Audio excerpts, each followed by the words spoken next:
दोस्तों, इस भारत यात्रा का जो उद्देश्य था वो ये था कि मैं अपने भारत को देख सकूं। इस जन्म में इस धरती पर पैदा हुआ तो इस धरती को पूरा देखना चाहिए मुझे, घूमना चाहिए मुझे। और सबसे बड़ी बात, लोग कहते हैं कि मैं अपने देश से बहुत प्यार करता हूँ। कौन सा देश भाई जो आपने देखा ही नहीं? कम से कम उस देश को पूरा देखिए, तभी तो प्यार कर पाएंगे आप इस देश से। तो इस यात्रा में मैंने दिल्ली से गया से कोलकाता, कोलकाता से अपना उड़ीसा होते हुए और चिल्का झील होते हुए रामेश्वरम की तरफ गए, तिरुपति होते हुए, और रामेश्वरम से वेस्टर्न घाट, पहले ईस्टर्न घाट किया पूरा पूर्व का, फिर वेस्टर्न घाट, केरल से होते हुए कर्नाटक, महाराष्ट्र, गुजरात और बिल्कुल राजस्थान, वहाँ से निकल गए हम। और राजस्थान से होते हुए आप, जो हमारी यात्रा थी बहुत लंबी थी, इसे हमने ख़त्म किया गोवर्धन में। गोवर्धन मेरे लिए एक महत्व रखता है क्योंकि गोवर्धन में मैं जो हूँ हर महीने की एक परिक्रमा करता हूँ, तो गोवर्धन की परिक्रमा मेरे लिए बहुत इम्पोर्टेंट है। तो मैंने यात्रा शुरू भी गोवर्धन से की थी, एक तरह से देखा जाए तो।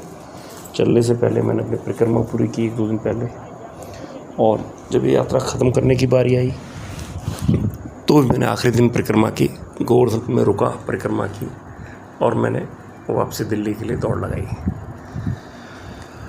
रास्ते में मुझे एक इंसान मिला, बड़ा अजीब सा। वो मिला मुझे गुजरात के अंदर, भावनगर के अंदर मैं खाना खा रहा था, और उस आदमी ने अचानक मुझसे पूछा। उसने पहले मेरे कपड़े देखे जो गियर्स में पहनता हूँ बाइक चलाते हुए, दूर से ही दिख जाता है कि बाइकर है, लंबे रूट से चला हुआ है। तो पूछता है मुझसे, भाई ये तुमने इतना सारा पहना क्यों हुआ है? मैंने कहा भाई मैं बाइक से चल रहा हूँ, देश को देख रहा हूँ। तो बोला यार देश को देखने के लिए बाइक से घूमने का क्या जरूरत है? मैंने कहा भाई मैं देश से प्यार करता हूँ, अपने देश को, अपने बाइक से देश को घूम रहा हूँ। तो कहता है कि देश से प्यार करने के लिए देश को देखने की क्या ज़रूरत है? मैं यार बड़ा हैरान हुआ। मैंने कहा भाई बाबू तुम धंधा करो, मौज लो, हमें देश देखने दो, हमें अपने देश से प्यार करना ही करना है। इस यात्रा में खाली अपने देश की धरती को नहीं देखा, इस यात्रा में मैंने देखा अपने देश की वेशभूषा को, लोगों की भाषा को मैंने सीखने की कोशिश की थोड़ा थोड़ा, लेकिन उससे ज़्यादा जो मुझे पसंद आया उनके बोल चाल का तरीका। लोग बहुत ही अच्छे हैं। आप 100 में से कोई एक ख़राब आदमी निकल जाए तो पूरी यात्रा का हम लोग निचोड़ वो नहीं कह सकते, लेकिन 99 लोग जो बढ़िया थे, जो मिले, सब ने मुझे राह बताई, इधर को जाइए, इधर को जाइए। मैंने उनकी भाषाएं सुनने की कोशिश की। और एक जगह तो मुझसे एक बाबू पूछते हैं कि भाई तुम्हारे पास तुम्हारा गूगल मैप है तो सही, तो तुम मुझसे क्या पूछते हो? तो मैंने कहा बाबा अगर गूगल मैप से ही सब कुछ देखूँगा तो फिर तुम्हारी मीठी भाषा कैसे सुनूँगा? तो एक अलग ही एक्सपीरियंस होता है जब आप भाषा सुनते हैं। मैंने अपने देश को पूरा कवर किया है, लेह लद्दाख भी किया है 2 बार मैंने, पंजाब से होते हुए। तो एक तरह से कह लीजिए मेरी ये यात्रा पूरी हो गई। नॉर्थ ईस्ट मेरा रह रहा है, अब मैं एक बार नॉर्थ ईस्ट को करना चाहता हूँ। तो नॉर्थ ईस्ट पूरा करने के बाद मेरी भारत यात्रा संपन्न हो जाएगी, पूरी तरह हो जाएगी, कंप्लीट हो जाएगी। हर भारतीय को मैं कहूँगा कि आप विदेश जाने से पहले अपने देश को तो देख लीजिए। आप विदेश भाग रहे हैं, अपना देश आपने देखा नहीं। इस देश में ऐसा क्या है जो आप देखेंगे? तो मैं बोलूँगा आपसे कि इस देश में सब कुछ है। दूसरे देशों में वो सब नहीं जो हमारे देश में है। यहाँ आपका -50 डिग्री भी है और -50 डिग्री भी है, +50 डिग्री भी है हमारे यहाँ बर्फ़ भी पड़ती है, हमारे यहाँ रेगिस्तान भी है, हमारे यहाँ केसर भी उगाया जा सकता है और हमारे यहाँ कैक्टस भी उगते हैं। इस देश जैसी धरती शायद ही इस पावन पृथ्वी पर कहीं हो। इस यात्रा में बहुत लोगों का सहयोग रहा, और मैं कैसे भूल सकता हूँ कि जब मैं लौटा तो मेरे दोस्त बलजीत जी ने मेरा स्वागत किया, कुछ गिफ्ट्स दिए, बहुत अच्छा सा लगा, एक अच्छी फीलिंग आई। Thank you Baljeet.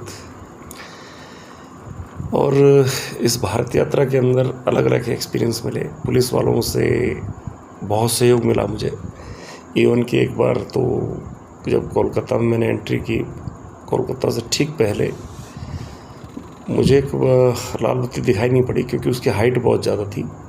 और उससे ठीक पहले मेरे आगे चल रहा था एक ट्रक, कंटेनर ट्रक। उस कंटेनर ट्रक की आड़ में वो लाल बत्ती पीछे रह गई और वो कंटेनर ट्रक आगे निकल गया, पीछे पीछे मैं भी पहुंचा। कंटेनर ट्रक आगे निकल गया, मेरे बीच में साइकिलें आ गई। मुझे रुकना पड़ा, पुलिस वाला आ गया। मैं बिल्कुल चौक के बीच बीच खड़ा था। उसने मुझे ऊपर से नीचे तक देखा, बोला आपने रुका नहीं? मैंने कहा नहीं भाई, मैं रुकना तो चाहता था, लेकिन मुझे लाल बत्ती नहीं दिखाई थी, मैं कैसे रुकता। तो बोला कहाँ जा रहे हो? मैंने कहा भारत यात्रा पे। कह रहा निकलिए फटाफट यहाँ से। उसने तुरंत मुझे फ्री किया, मेरा रास्ता रुके बिना। तो बहुत सहयोग दिया। पौंडीचेरी में पुलिस मिली, फ्रांस की ड्रेस आज भी चलती है वहाँ पे थोड़ी बहुत। और उन्होंने मुझे चाय बोली, बोला भाई चाय पीजिए मेरे साथ बैठ के, फिर चले जाइएगा आराम से। तो बड़ा अच्छा लगता है जब लोग आपका सहयोग करते हैं। एक चौकीदार मिला मुझे अमरेली के पास, बोला कहाँ के हैं? मैंने कहा भाई मैं दिल्ली का। अरे मैं कानपुर का हूँ। दिल्ली और कानपुर नज़दीक लगने लगते हैं जब आप गुजरात में होते हैं। तो उसने बोला मैं आपके फ्री ठहरने का इंतज़ाम कराता हूँ, आप यहीं रुक के जाइएगा रात को। आगे शेरों का इलाका है, सेफ़ नहीं है और अभी रोड बंद हो जाएगी। तो उसने मुझे स्पेशली बोला कि मेरा रिश्तेदार है, मेरा दोस्त है, इसके लिए कमरा खोल दीजिए। और मेरे लिए एक अलग से कमरा खुलवाया उसने। एक मुझे गोवर्धन का लड़का मिला जो कि रन ऑफ कच्छ में मिला। उसने जैसे ही मोटरसाइकिल का नंबर देखा बड़ी खुश हुआ, कह रहा फरीदाबाद से। मैंने कहा हाँ। कह रहा भाई रुको तो। और काफ़ी देर उसने मुझसे बात की। बहुत ही एक अच्छा एक्सपीरियंस रहा। बहुत अच्छा लगता है जब अपने घर से दूर, बहुत दूर आप अपनी भाषा बोलने वाले लोगों से मिलते हैं। मेरा घर तो पूरा भारत ही है। मैं कैसे कह सकता हूँ कि ये मेरा घर नहीं है और वो स्टेट मेरा घर है? नहीं, पूरा घर ही है मेरा भारत। परमात्मा इस धरती को हमेशा हरा भरा बनाए रखे, धन धान्य से धरती भरी रहे, कोई कमी ना रहे मेरे इस देश में।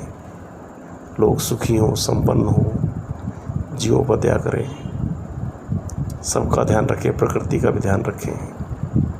परमात्मा मैं तो यही चाहता हूँ, मेरा देश हमेशा खुशहाल रहे, संपन्न रहे, आनंद रहे इस देश में पूरा का पूरा।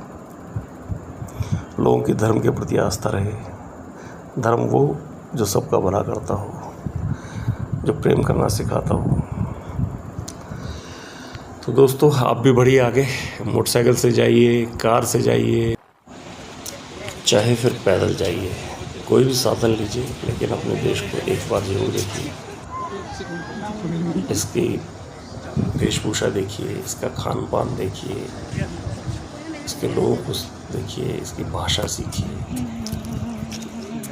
ज़रूर घूमिए इस देश को और अपने बच्चों को घुमाइए, दूसरों को इंस्पायर करिए इस देश को देखने के लिए। धन्यवाद आप सभी का, शुक्रिया।